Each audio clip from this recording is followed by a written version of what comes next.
देखो, तो यहाँ पे हमने क्या किया हुआ है, external structure of the heart के बारे में यहाँ पे लिखा हुआ है ना, जिसमें नॉर्मली बताया गया है कि externally human heart is enclosed by double layered membranous sac called the pericardium. यानी जो बाहर से जो लेयर बताया था आपको वो पेरिकार्डियम है। फिर यहाँ पे है कि ये space between two layer of pericardium, जो पेरिकार्डियम के बीच में जो स्पेस है उस स्पेस को कहते हैं पेरिकार्डियल कैविटी। उसमें जो फ्लूइड भरा होता है उस फ्लूइड को कहते हो पेरिकार्डियल फ्लूइड। फिर बात आ गई कि पेरिकार्डियल फ्लूइड करता क्या है, तो pericardial fluid keeps the heart moist, है ना। Pericardial fluid keeps the heart moist, absorb external shocks and provide frictionless movement. फिर हमने यहाँ पे चेंज किया हुआ है ठीक है, क्योंकि ये लेयर के बारे में हो गया। अब यहाँ पे एग्जैक्ट स्ट्रक्चर की बात करते हैं बाहर से, तो पता चलता है कि ह्यूमन हार्ट जो है वो रफली ट्राइंगुलर है, जिसका अपर पार्ट जो है ब्रॉड होता है जिसको कहते हैं बेस, और लोअर जो पोर्शन होता है वो एपेक्स कहलाता है, नैरो होता है। ओके, क्लियर है? यस सर आप तो कल इसको ठीक है। सेप्टम बोले थे। अंदर में, बाहर में नहीं बता रहे हैं, इसीलिए बोल रहे हैं कि कंफ्यूज हो रहे हो। अभी इसके आगे हम समझते हैं कि human heart divided into two half. ये टू हाफ की जो बात वो तरह से हो, सर आवाज कट रहा है। हट के इस तरह,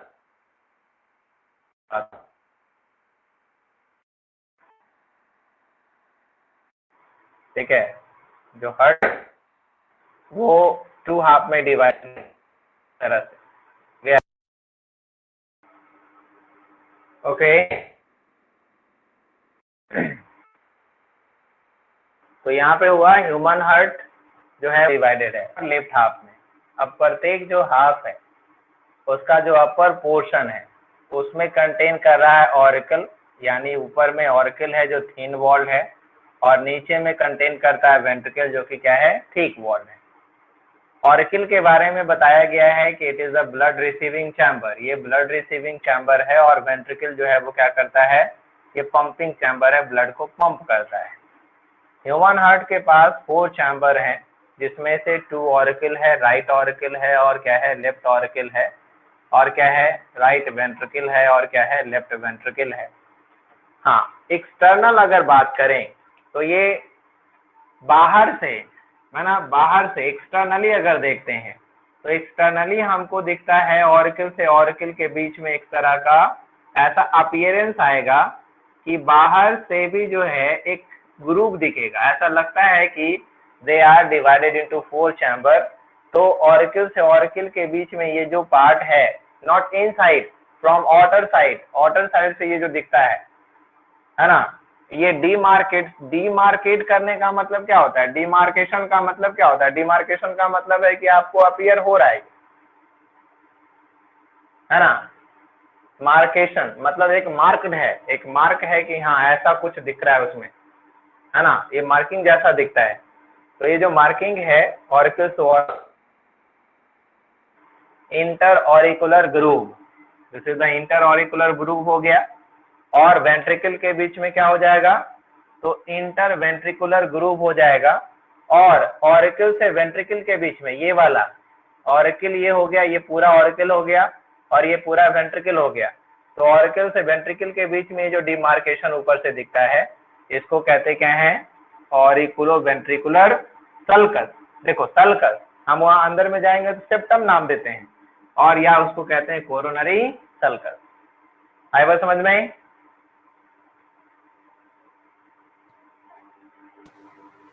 क्लियर है? यस ठीक है, ओके। तो यहाँ पे हम लोग पढ़ने वाले हैं internal structure of the heart, जिसमें क्या है, internally 2 auricle separated by partition, separated by a partition called the inter auricular septum. पढ़ा है आपने, बता दिया आपको, इंटर ऑरिकुलर सेप्टम। और वेंट्रिकल उसी तरह से डिवाइडेड होता है जिसको कहते हैं इंटर वेंट्रिकुलर सेप्टम, ठीक है।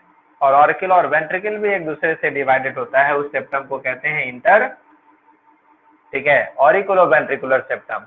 इवन ये ध्यान रखना है, आपको बताया था पहले कि राइट ऑरिकल क्या होता है, बड़ा होता है लेफ्ट ऑरिकल से, उसी तरह से राइट वेंट्रिकल छोटा होता है किससे, लेफ्ट वेंट्रिकल से, वाइस वर्सा है। क्लियर? Yes. ठीक है।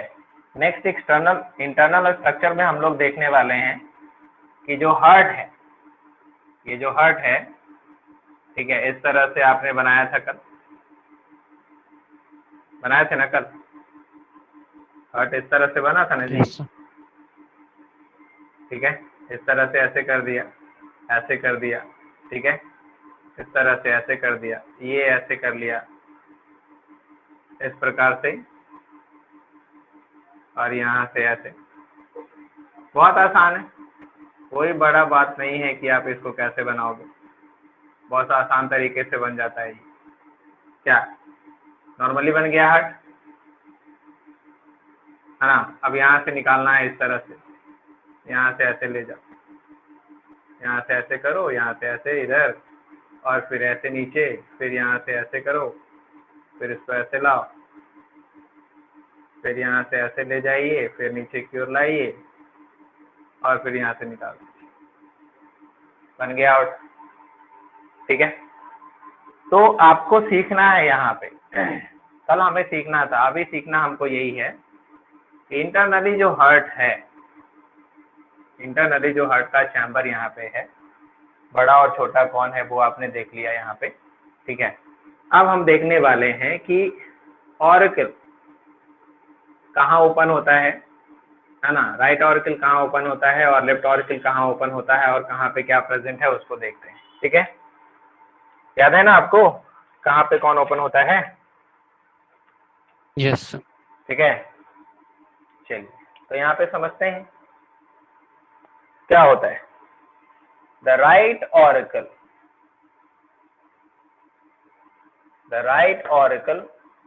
Open into right ventricle,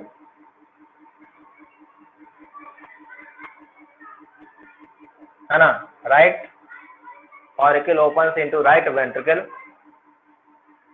by a aperture called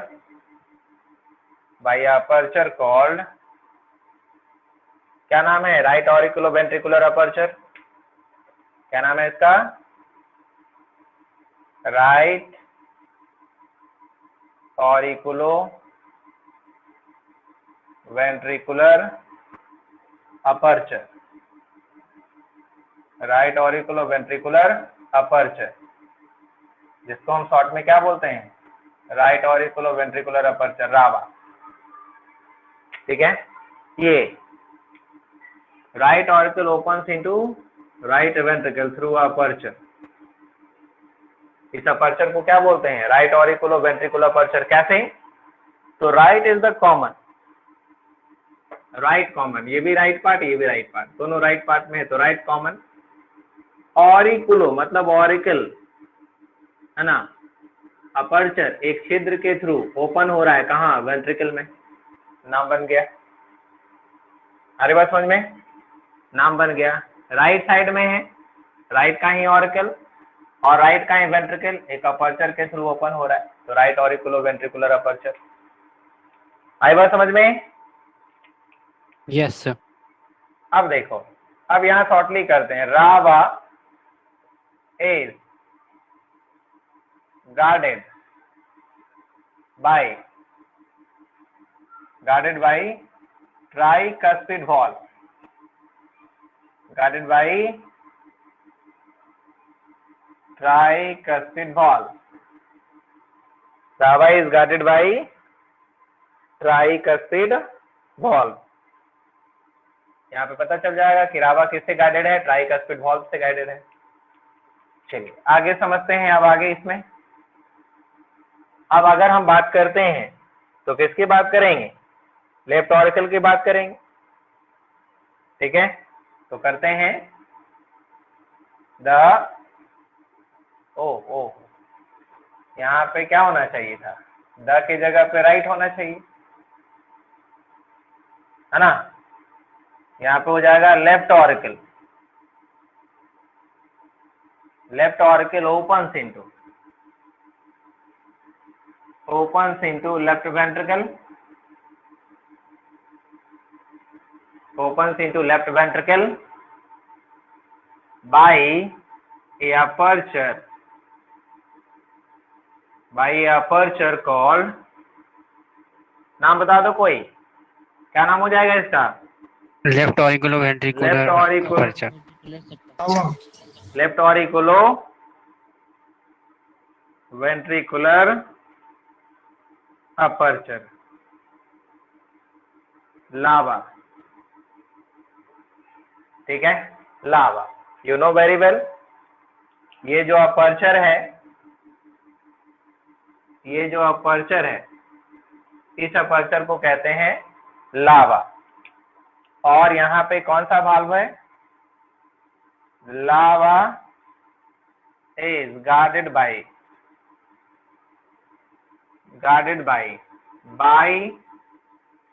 cuspid और mitral valve। Any problem? नहीं ना? No sir. अब वेंट्रिकल की बात करते हैं, ठीक है। अब वेंट्रिकल की बात करते हैं, तो राइट वेंट्रिकल opens into किस में जा रहा है?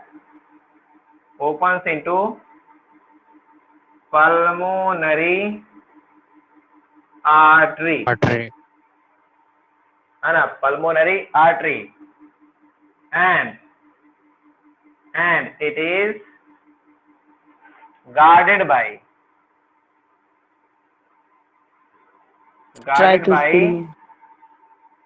three semi-lunar valve। बच्चा लोग ध्यान देना है, कंफ्यूज मत होना। यहाँ पे इसकी बात कर रहे हैं, यहाँ पे क्या था? Semilunar valve, pulmonary valve. Yes.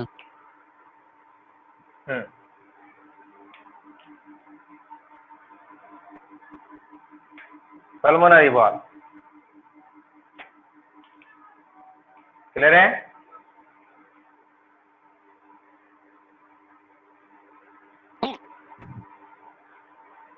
कोई 3D डायग्राम नहीं ना है कि आप तीन तरफ से यहाँ पे देखोगे। हाँ, वीडियो अगर देखना है आपको तो वो आप देख लीजिएगा, तो आपको दिख जाएगा भाल्व ऐसे रहता है। भाल्व जो है ना ऐसे रहता है, तीन तरफ से रहता है, ठीक है। तीनों जब भी बंद होगा ऐसे खुलेगा, ऐसे, Yes. ठीक है। अगर हम एक तरफ से देख रहे हैं तो हमको ऐसे दिखता है, लेकिन ये गायब रहता है पीछे वाला, और जब ऐसे देखते हैं 3D तो ऐसे हमको दिखता है, ट्रिपल, ठीक है। तो इस तरह से यहाँ पे ही रहता है। अभी देखते हैं आपका जो लेफ्ट वेंट्रिकल है वो कहाँ ओपन हो रहा है।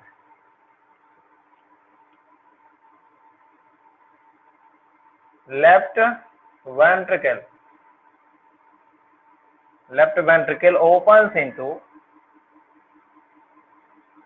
ventricle opens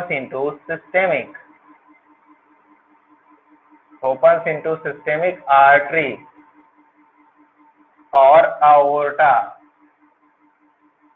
systemic artery और aorta, and it is guarded by three semilunar cusps, ठीक है। बस ये यहाँ से जो ओपन हो रहा है aorta है ना, यहाँ पे कंटेन करता है हालांकि वॉल्व भी कह सकते हैं, बट बस दोनों को अलग थोड़ा सा अंडरस्टूड करने के लिए एक को कस्प कह देते हैं और एक को वाल्व कह देते हैं। ठीक है, पल्मोनरी वाले को वाल्व और अओर्टा वाले को कस्प बोल देते हैं, ताकि हम डिफरेंशिएट करके समझ सके। Any problem? No sir.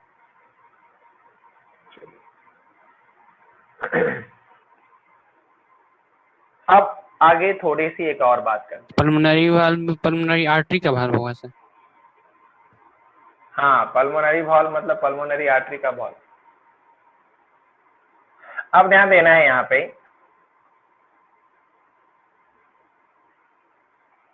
Wall of, ऐसे करके लिख सकते हैं, left ventricular wall, left ventricular wall is thicker than right ventricle या ventricular wall। बताया था ना, left ventricular wall is thicker Yes. than right ventricular wall because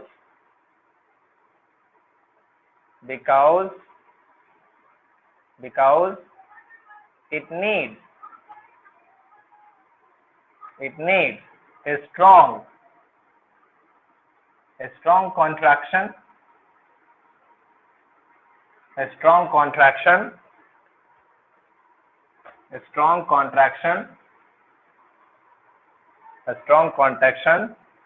to transport blood in all body parts। चलिए, reason मिल गया, clear है? Yes.